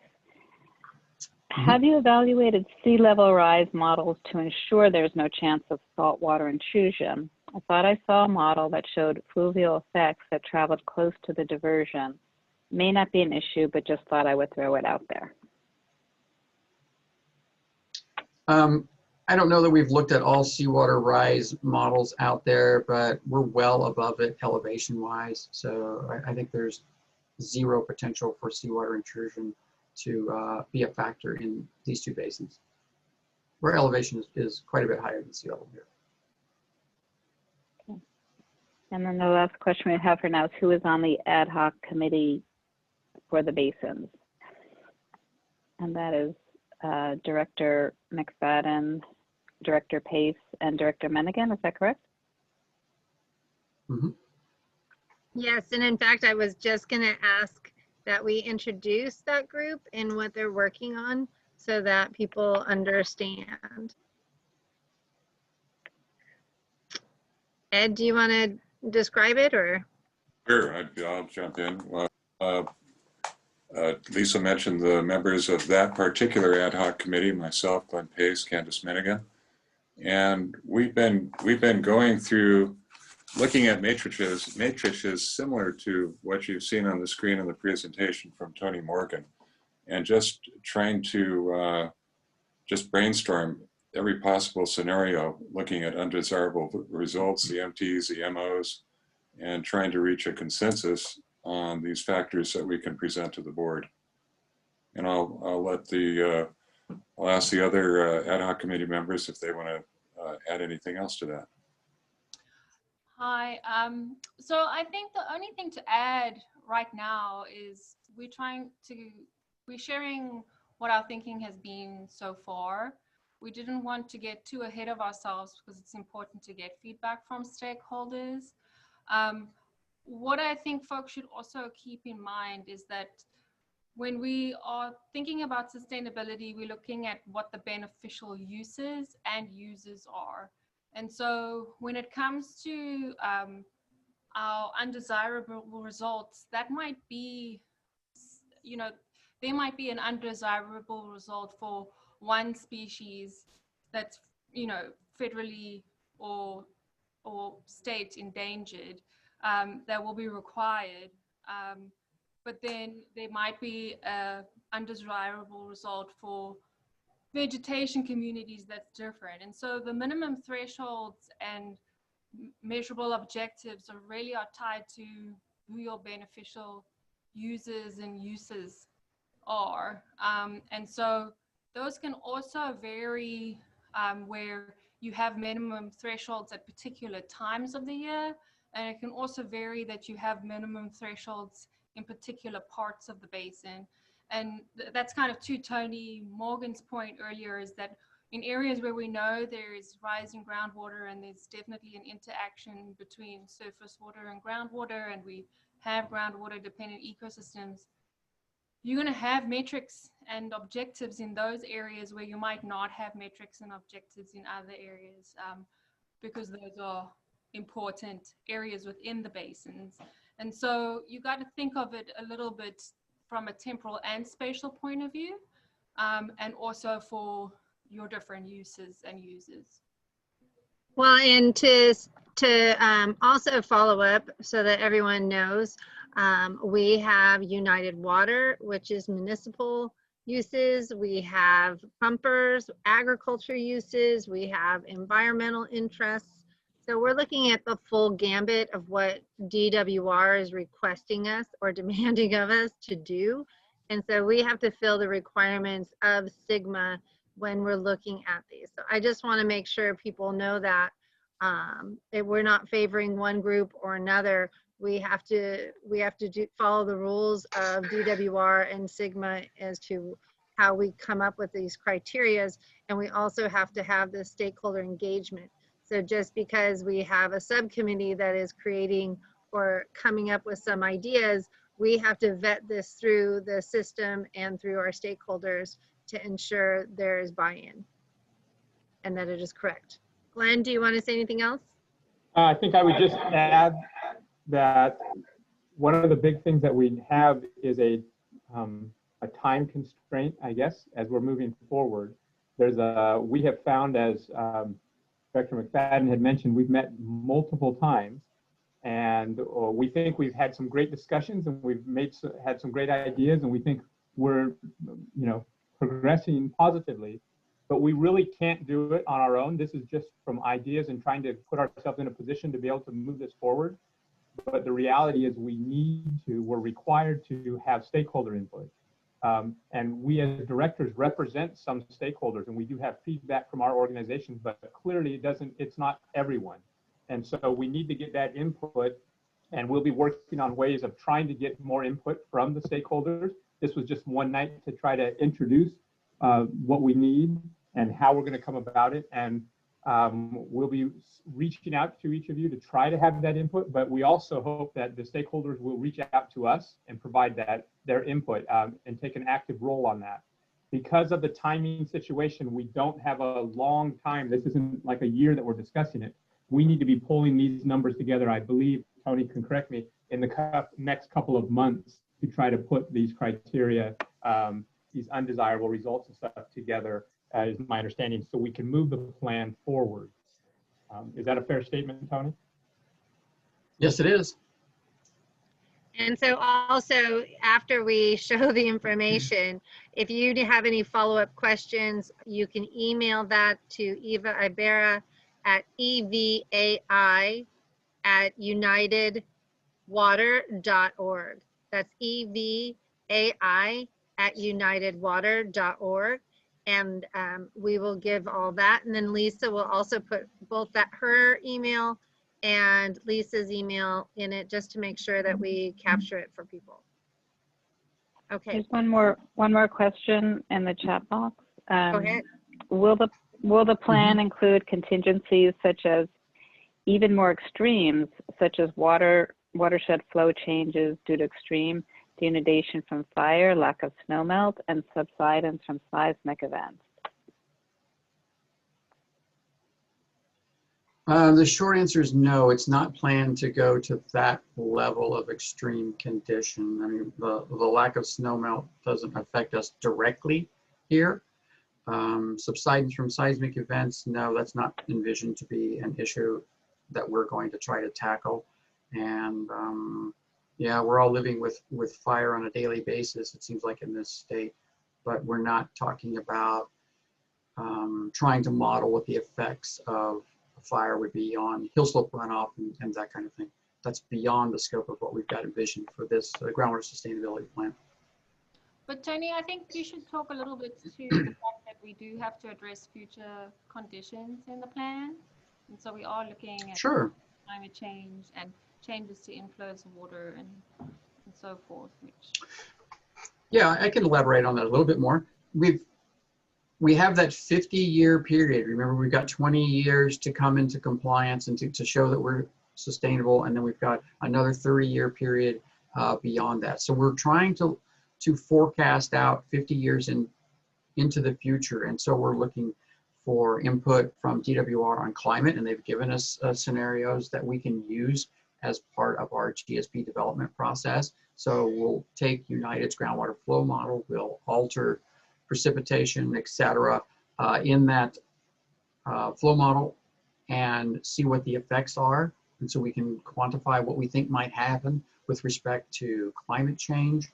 We're also querying the cities of Fillmore and the town of Piru about expansion. What's going on there in the way of additional housing and more groundwater demand, because most everybody is using groundwater for their supplies. And so it's going to be a new source of demand on the groundwater resources in the basin. So we're looking to those entities to give us feedback on what does it look like in the future. Now I realize, we're talking about going out 50 years and we're talking about climate change and a whole bunch of things. And, sometimes we have trouble predicting the weather 3 weeks in advance. So when we're talking about looking out 50 years, we're pushing the envelope. But we have some guidance from DWRs to what they would like to see in the GSPs with respect to that. But we know that urban water management plans, for example, that are prepared by the city of Fillmore have information on what they think might happen to their population and their water demand over the next series of years. And so we're thinking we're going to roll some of those change factors into the groundwater modeling. And so when we look into the future, and if for example, Fillmore says, hey, we should plan on a 2% increase in population, which equates to this much more water demand for the next 20 years, and then 1% thereafter. I'm making up numbers right now for conversation. We'll put that into the groundwater flow model and turn the crank and see what that does to affect groundwater elevations and storage within the two basins. We're talking to both Fillmore and the county on their wastewater treatment plants. Are you going to continue to deal with wastewater in the current way that you are right now? Do you have any plans for big recycling efforts where some of that water that used to go into their infiltration ponds and get percolated into the subsurface might instead be routed back to the city and be used for purposes such as irrigating parks and ball fields and medians along roads and things like that, which are typical uses for recycled water. And so we're getting information from them so we can factor that into the groundwater flow model as well. So again, it's all towards looking at that 50-year timeline and making sure that we can, to the very best of our abilities right now, put forth a plan that says we can be sustainable, we can achieve sustainability in 20 years, and we can maintain it for another 30. I think we don't have any more questions. I'm sorry. I was going to say one thing to add on that is because they're unknowns, that's one of the reasons that DWR requires that we revisit the plan every 5 years during the future period. Mm-hmm. So we have a do-over chance on a regular basis to include something that maybe we missed or to tweak something. Right. Right. And then these are intended to be living plans. I'm sorry, go ahead. I was just going to state the reason why we're not a medium basin for both of them, that we're a higher priority is not because of the condition of the basins currently, but it is the maybe we have more people or things change in our basins, and that's why we're putting a higher priority. I think that's important for our stakeholders to understand as well. And I also think DWR weighs the fact that our primary source of water supply is groundwater. So that kind of gives us extra points and pushes us into the higher category. Okay, so I think we've done a really good job of explaining why we have to do these criterias. Maybe we should move now into it. I know we're supposed to be done on this one at 7:45. So I'm not going to rush this. I just want to let the time. Go ahead, Lisa. So, to that point, I thought it might be worthwhile, Tony, if you can put up the slides that have the matrices with the 3 potential criteria on elevation and then the overall slide, and maybe put that up for people to look and see if we can get some initial responses. Now that we've answered all the questions, maybe we can get some input, some initial feedback to those potential criteria. Is that the slide you initially wanted to see, Lisa? The slide with the matrices partially filled in. I thought people could take a look at that a little more and let us know. Okay. The example, the potential example. There we go. There we go. Your screen isn't shared. Share screen, Tony. Did it drop me? Mm-hmm.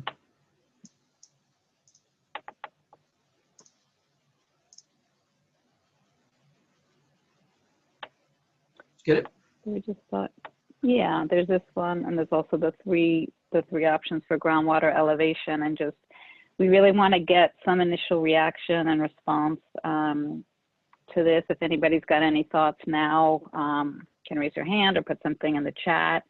And I will also put Eva's email in the chat box if you want to, you know, think about this a little bit further. But the committee and the board is really looking to get some initial feedback on these as it continues its deliberations. And there will be further opportunities to weigh in on these as they're presented, you know, to the board at future board meetings and the like. So I'm not seeing anybody with their hands up or anything in the chat, which is fine. Just wanted to give the opportunity, especially since we had a few more minutes. Oh, here we've got one. A suggestion to add water quality availability of riparian forest.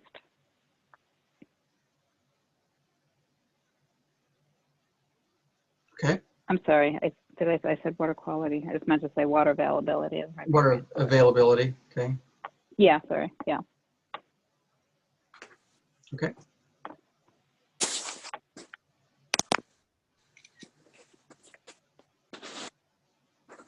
You want to go back to the one that has the 3 options for groundwater elevation for just a moment?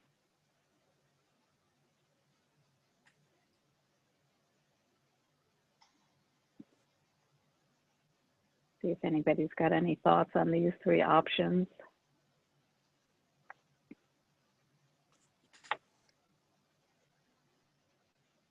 Even if it's something totally different. Or any, exactly, or any additional options.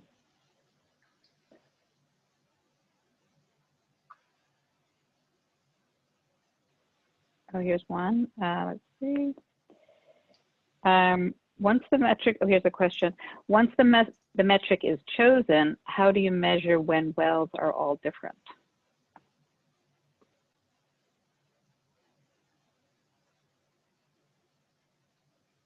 Help me a little bit with that question. Are you meaning the wells are different because they're different depths? So if we choose a metric for groundwater elevation to be, you know, the depth of water, okay, but that's okay. Yeah. The wells will be different depending on their depth and depending on. I saw a yes response pop up there. Yeah, that was yes to your question. Yeah. So Tony, integrate those together. Yes. We would, for one thing, we would probably use monitoring wells, not privately owned wells, presumably, because in order to maintain the longevity, if we say a criterion is the water level, is this water level, it would be in a monitoring well that would last over a long period of time, not a privately owned well. In a perfect world, I think that would be a great thing to do. Unfortunately, if we don't have a whole lot of monitoring wells that are, you know, constructed so that they are perforated in only one aquifer or one aquifer zone, as we might have them defined. And so we try to make use of as many of the existing wells as possible. And we like to use those wells that have a long-term record associated with them, so we can, you know, keep a hold of that historical trends there. It may be something that this agency wants to consider in the future. If someone has a well that we've been monitoring and we think that there's a chance they're going to drill a new well for whatever reason, it may be advantageous for the agency to say, we will take over monitoring on that well and enable that well to still survive and not be destroyed per the county codes, because it's a critical monitoring point in your system. So monitoring wells would be great, but if we're trying to monitor shallow aquifers, deeper aquifers, that could mean the construction of quite a few wells. And so that's why we try to the extent possible, make use of existing wells.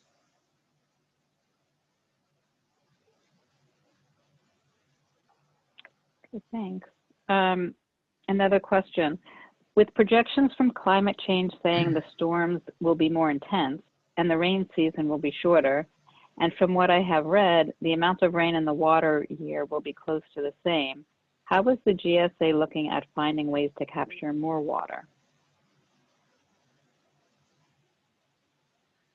At this point in time, we're still in the process of using United's groundwater model to do those forward forecasting efforts and to see what that might look like. How much extra water are we going to get?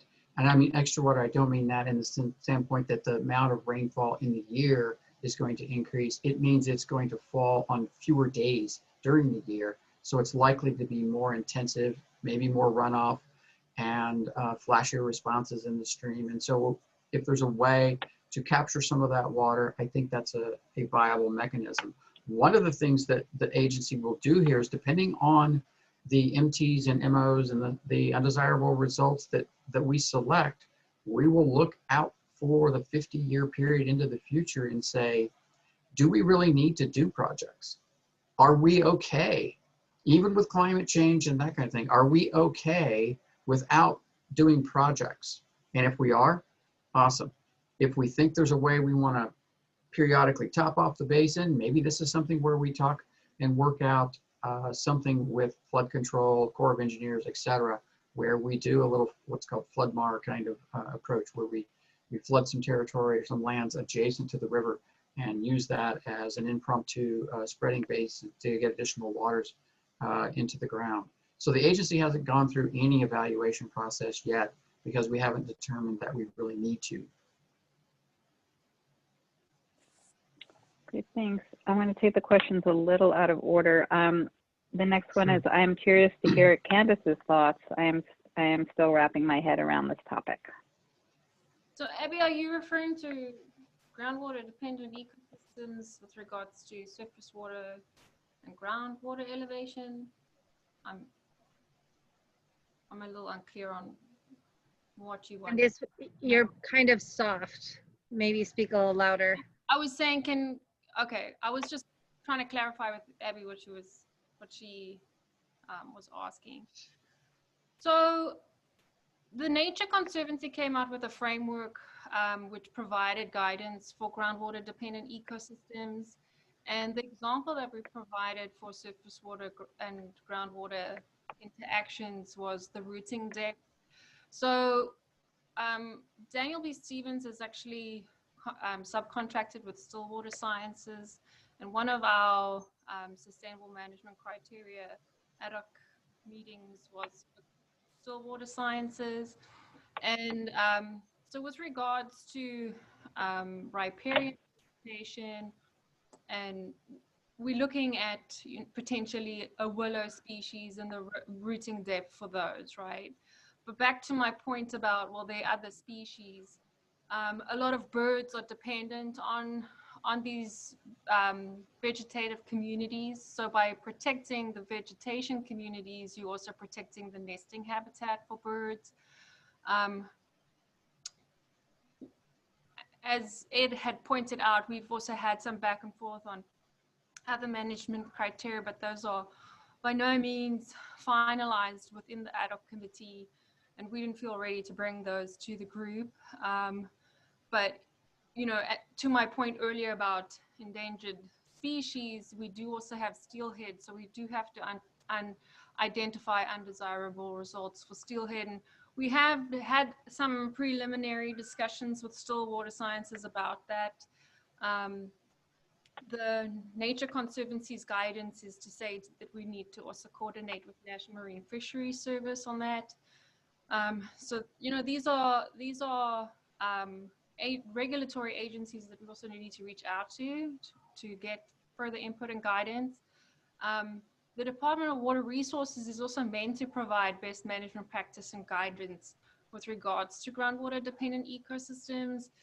I've been participating in a statewide groundwater collaborative, and we have posed the question to the Department of Water Resources because that guidance was not provided for the groundwater sustainability plans that were submitted earlier this year. And and a lot of those plans have been evaluated, and a lot of them haven't adequately addressed groundwater dependent ecosystems, and we're asking for that guidance. I've gone so far as to offer our basins as a pilot to provide the development of that criteria and guidance. But you know, in the absence of that, this is also why, and back to the point of local control, we are trying to get stakeholder input to also help guide the development of that criteria. And so I do convene a broader Santa Clara River groundwater environmental collaborative, and that's to bring environmental stakeholders and groups together to kind of have these discussions on a more collective and comprehensive watershed wide scale, because obviously species don't know groundwater sustainability agency boundaries. But that said, the basins are also different and the conditions are also different in different basins across the landscape. And so there will be consistency across the landscape with regards to species needs, but those will also be different dependent on the groundwater dependent ecosystems that we identify. I don't know if that helps or answers your question. Thank you. Okay. Another question is, sorry, the historical groundwater levels last century looked significantly lower than 2016 levels. Given this, please explain why the discussion of SMC for groundwater levels is focusing on 2016 levels. Do we know if there were significant and unreasonable effects at the lower historical levels? Yeah, those discussions this evening were focused on the most recent drought. It was a severe drought. It's one that's in people's minds. They remember it. They know what the effects were, how it impacted their operations. And so there's a good linkage between the conditions that happened, the impacts that occurred, and the severity of the drought. If we go back further in time, you know, pre-1980 or so, we have much fewer groundwater level data sets to work with. We know from some of those wells, and one of them I showed tonight, did have varied fluctuations in there. But the system that we have working now with Lake Piru there and releases coming out of Stake periodically for downstream users is much different than what it was in the past. And so to try to go backwards and compare what the effects were in 1950, I think that's a pretty tough nut to crack, just because of the absence of a lot of information. A lot of groundwater data is missing. Tony, isn't it also we are following the guidelines that DWR has provided into when to be setting the date, or what's the marker? Well, yeah, I mean, we can, per the regulations, we don't have to go back and quote fix conditions that existed prior to 2015 when the regulations came online. So we don't have to go back and do that. We can if we want. But I appreciate the question and saying, well, the conditions will look different. There might have been more severe droughts in the past, and that's correct, there might have been.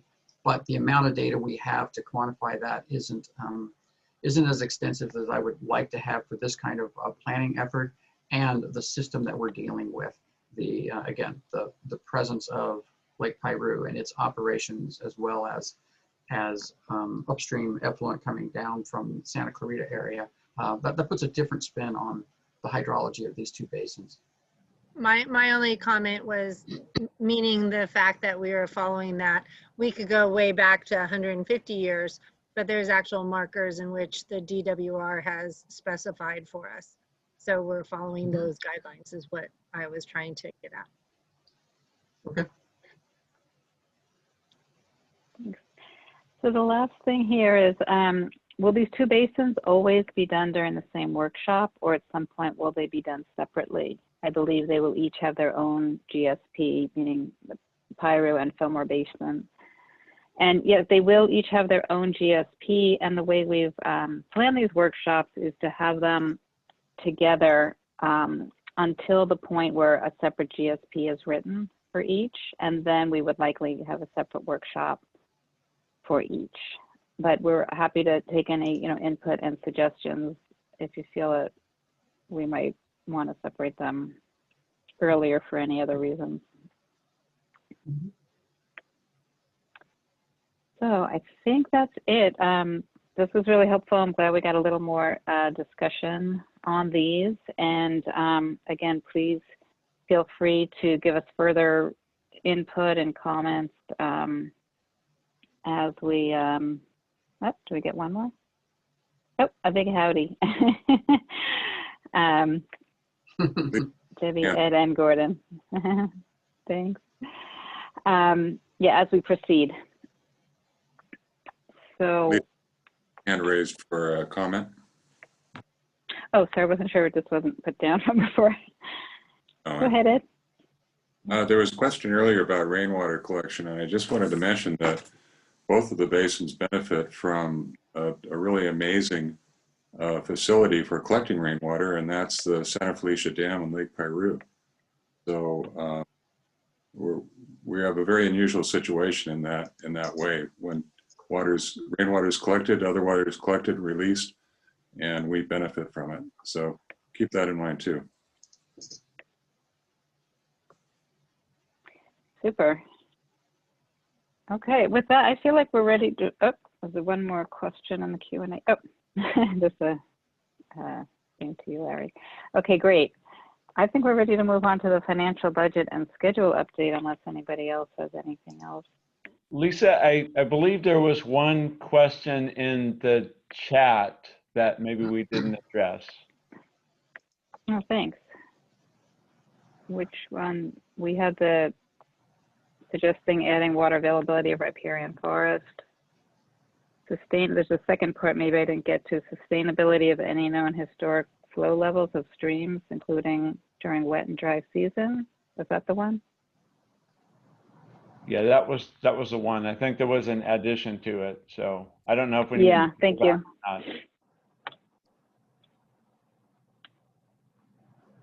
This second part, I think I might have missed. I'm not sure. It says sustainability of any known historic flow levels of streams, including during wet and dry season. I'm not sure. Maybe it's a suggestion to add that. Yeah, if it's a suggestion to add that, that's fine. We can certainly factor that in. Yeah. Okay. Oh, and two more questions have popped up. The implication of using the 2011 to 2017 drought is that extraordinary action would be taken if we have a worse drought. It's asked as a question, so I'm not sure if it's a question or, and then maybe as a follow-on, at what level would we need to take action to restrict pumping?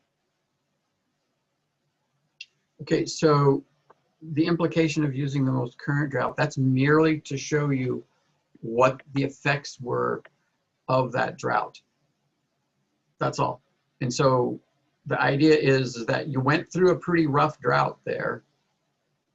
There wasn't a lot in the way of negative impacts to the basin. Yeah, you lost some water out of storage. Okay, but that's coming back now. You didn't have a lot of wells dewater. You didn't have a lot of wells where the water levels dropped into the well screens. Okay? There was a minor number of those. And so the point was to say, even when you rode through that drought, the impacts were not very severe. It's up to you, the stakeholders and the directors, to say, at what point do we set the minimum threshold? If we said, do water levels decline another 20 feet, another 50 feet, is that now significant and unreasonable? And at that point, we do something differently. Maybe we talk about restricting pumping, but right now we're nowhere near having those kinds of conversations. We're talking about framing it up to let you, the stakeholders, understand how the system responded under a moderately severe drought condition, and everybody continued to operate. Okay, what did that look like? How did that affect the system? And then we'll now take those kinds of similar magnitude droughts and roll them forward in the future, where we have climate change, where we have maybe a little less effluent from the wastewater plants from Santa Clarita coming downriver, because they're going to implement a recycling program. And so once we roll those in there, then we'll be able to get some more input on that. Okay. we've got a question: at what level would we need to take action to restrict pumping? I'm not sure if you rolled that into the prior answer.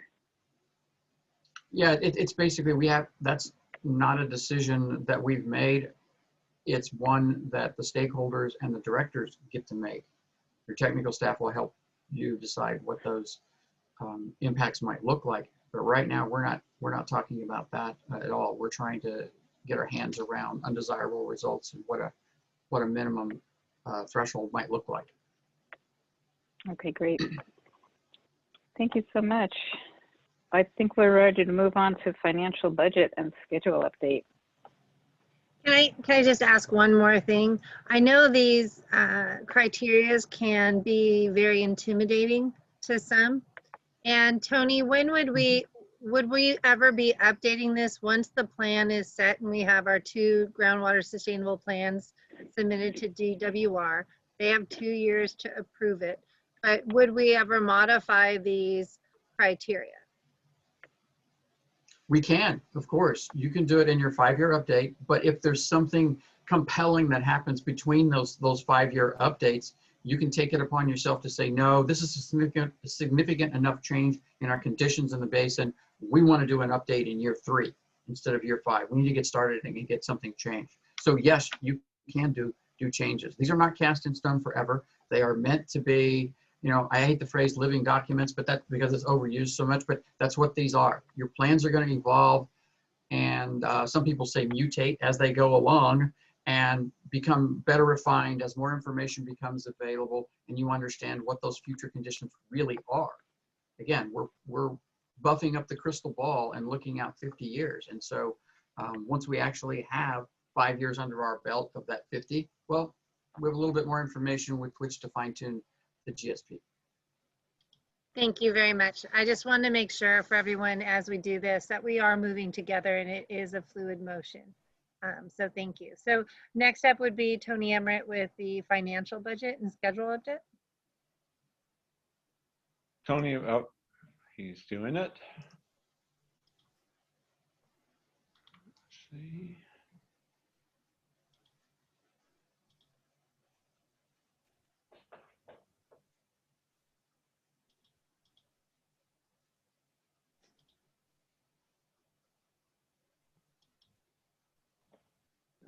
I'm going to need to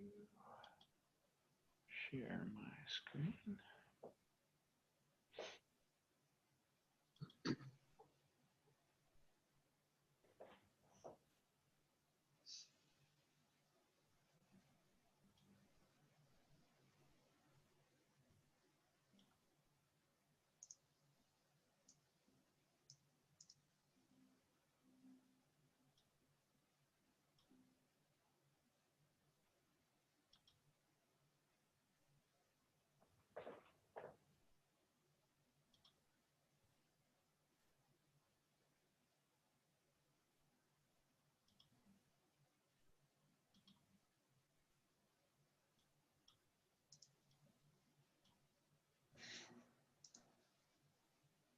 Is it working?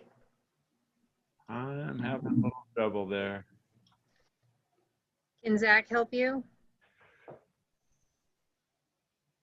So is there a document you need to bring up, Tony? Yes. I have it open and I am not seeing it when I'm looking at trying to share screen.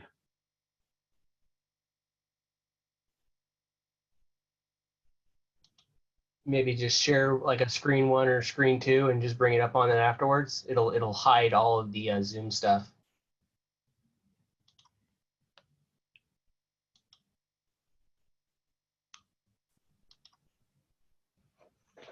Okay.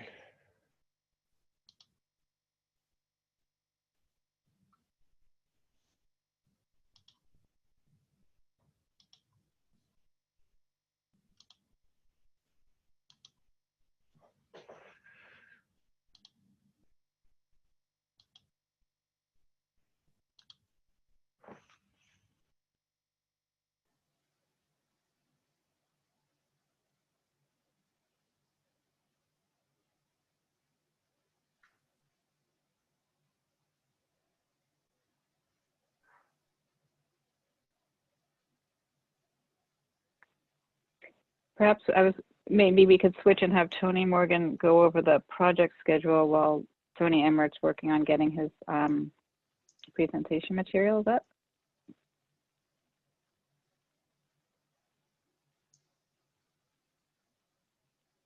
If that's okay with you, Tony That's fine. Emmert, we could do that. Okay. Tony Morgan, can Right. you go over?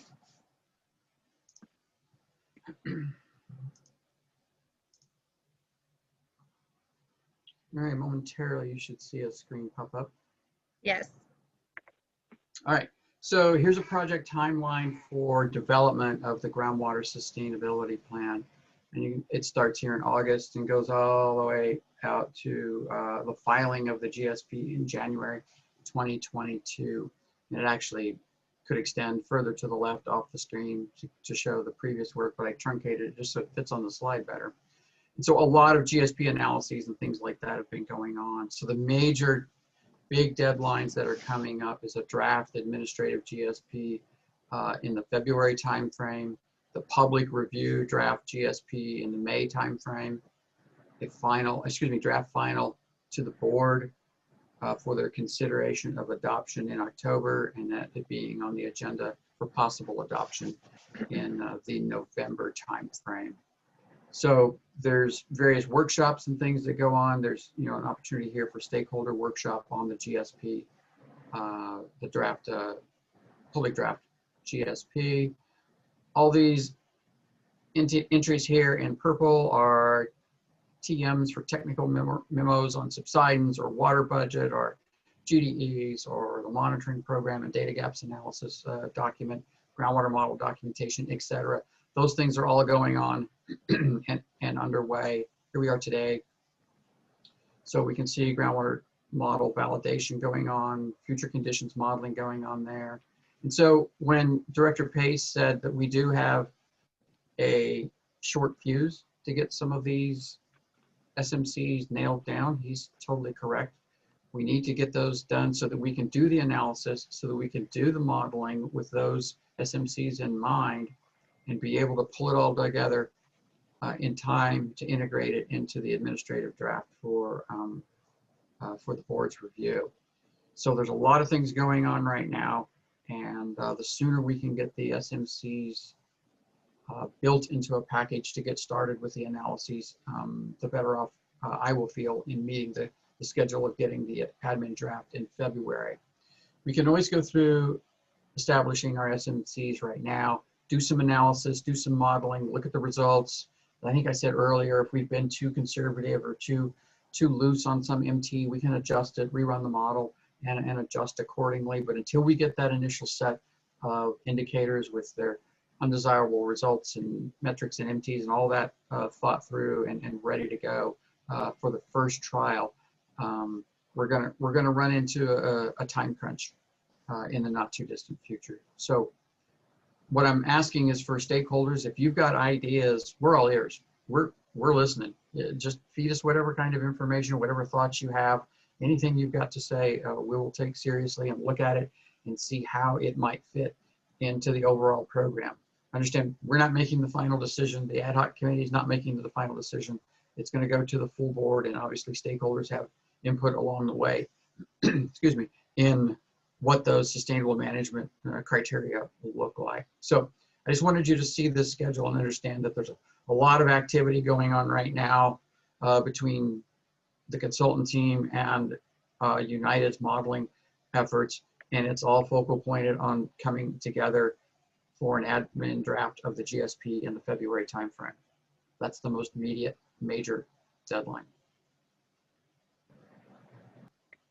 Thanks. We've got one question on the schedule. The HCM, basin setting, and groundwater conditions information for the GSP is foundational for establishing SMC. It does not appear on the schedule that those items will be available while preparing the SMC. How will this lack of critical information for the SMC development process be addressed? Well, a lot of the hydroconceptual modeling information will be a part of United's documentation for the groundwater flow model. That's an integral part of that there. And the other information on basin conceptual, not basin conceptual model, but settings and those kinds of things, we've got a bunch of information on that from all of the historic work that's been done in the basins there. And so that's something that's going to come out in, obviously in the draft GSP, but will be a part of the documentation, I would imagine. Thanks. No more questions, so we can switch it back to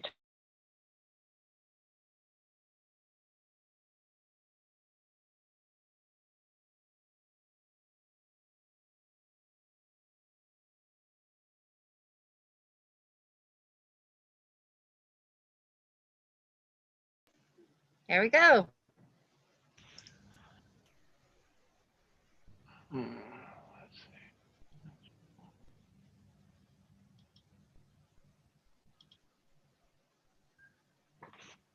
Okay.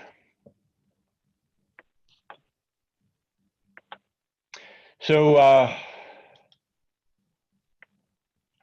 see.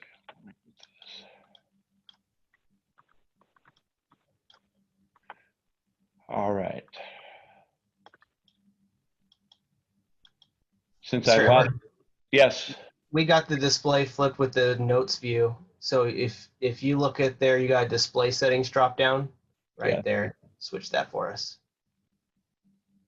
Swap, yeah. Yeah, there they are. Nope. Although that looks like it did. Yeah. We got it. Okay. So our budget for an overview is based upon our planned activities, and for this agency, they're pretty straightforward. We're complying with Sigma, and our DSPs have to be submitted by January 2022, as Tony Morgan talked about a few minutes ago. One of our other objectives is to maximize our benefits of the $1.5 million grant that California Department of Water Resources awarded to us, and we are actively working to try to maximize the benefits of that.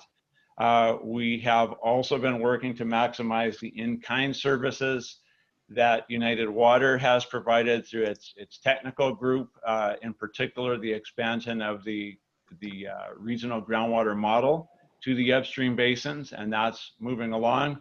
And of course, we're trying to minimize costs to the stakeholders. So we, as was shared earlier by the directors, we don't want to plan on doing anything in a project or program until we see what those, what the forward-looking modeling says as far as good or bad results, and then we work on projects and programs from there. We're driven by the schedule. As Tony talked about, one of the primary activities has been extending the groundwater model to the Fillmore and Piru Basin. So the status of that, as you've heard, if you participated in past meetings, the calibration is completed. It is in validation, so a 3-year period that the validation is working. Documentation and peer review is in progress and should be available in the near future, and our next workshop will be focused much more on the model. I believe the time is still being set for that, but that's in the November, early December timeframe. Most of our major activities have been taking place on groundwater sustainability planning. There have been many technical memos. We will be preparing an administrative draft, as you saw by that schedule, and a public review draft is scheduled to be done by about the time that this current fiscal year finishes. So this part of our budget is plus or minus $400,000 between a little help from United staff and mostly the Daniel B. Stevens team. So that's how we're spending the bulk of the money in this fiscal year. If we look at also a major activity has been and continues to be stakeholder outreach. The costs for that are embedded in the Daniel B. Stevens contract, as well as some of the things that United does for meeting logistics. That's covered by the administrative part of our budget. and something that will be a major expense before we're done with the grant will be constructing hopefully several monitoring wells, and we are working on trying to determine the best places for those, and so we can close the priority data gaps, but those are not set yet. It looks like those may be focused on shallow water near the river that can give us some information that helps us manage that better. But the goals for this fiscal year ending at the end of June will be to get those wells sited and to procure the easements and get the rough design done of those wells and procure a driller. And then that all adds up to about 200,000 that's in the budget. And then in the beginning of the very next fiscal year, starting in summer next year, would be to get those wells constructed. And hopefully we get all of those constructed before the end of the calendar year. So by December, all those could be constructed. We could get our invoices into DWR and get reimbursement on the way. So we have 200,000 budgeted for this year. We expect that the construction is going to be about 600,000. And if you recall, anybody who was part of our budget discussion, that cost has to be fronted by the agency, and then we are reimbursed after we submit those to DWR. So there's a several month lag in that. And so our plan includes looking for some short-term financing that would carry us over. So we have to pay our driller and we have to receive the invoices, and then we have to invoice DWR, and DWR will consider those and then reimburse us. So that's sort of the big picture plan on that. Our current groundwater charges are $12 an acre foot.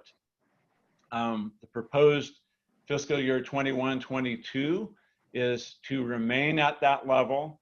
And depending on whether we do projects or not, if we don't do any projects or programs that spend much money, then we could conceivably reduce the groundwater charges in the future. If we decide to do projects and programs, purchasing water, doing infiltration projects, etc., then of course the groundwater fees would be based upon that.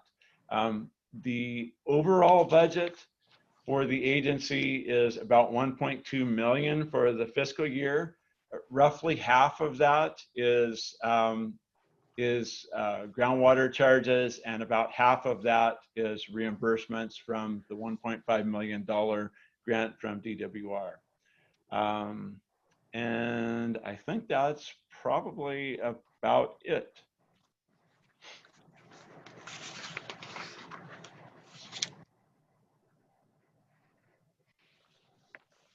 All right.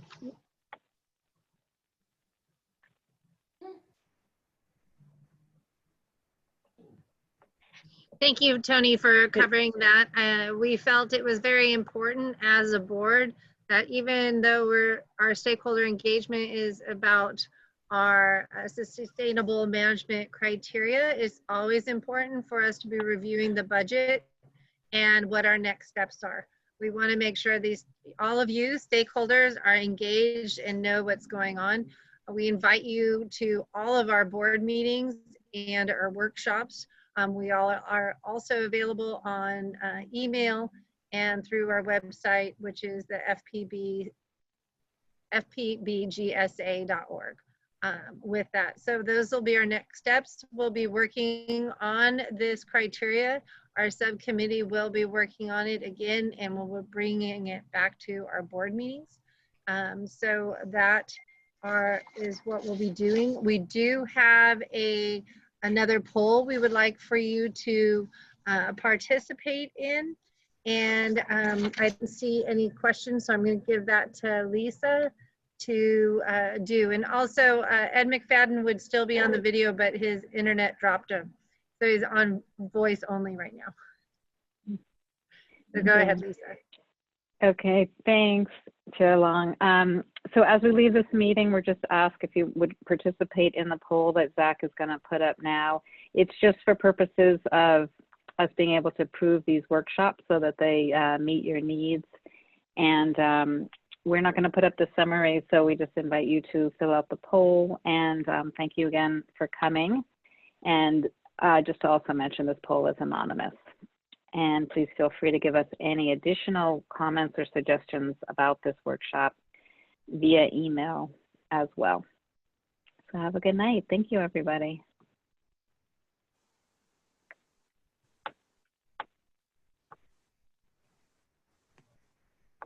Lisa, can I ask this poll that we're going to have done? Will you present that to our next board meeting? Sure, yeah. We'll also present it to the Stakeholder Engagement Ad Hoc Committee meeting that we have Okay, as great. well. I just Yeah. wanted to say that in case any of the board members needed to leave, that they would be able to while we're finishing this up. There was one question. Oh, Yeah, I just see that. Oh. there was a nice presentation. Tony, you are a PowerPoint wizard. Let that be put in the books.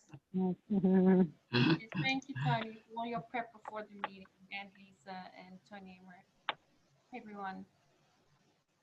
I will add PowerPoint wizard to my resume tomorrow. Good job. Oh, and then to Zach, there's a comment, inability to submit the poll. Zach, still there? I'm not sure. I'm still here, but I'm not sure on what that is. I see that I have 11 of 13 voted. Okay. I got 12 of 13. So we would have got 100% participation scroll down. there. Somebody suggested to scroll down. Perhaps they're not seeing the submit button. There are 5 questions there.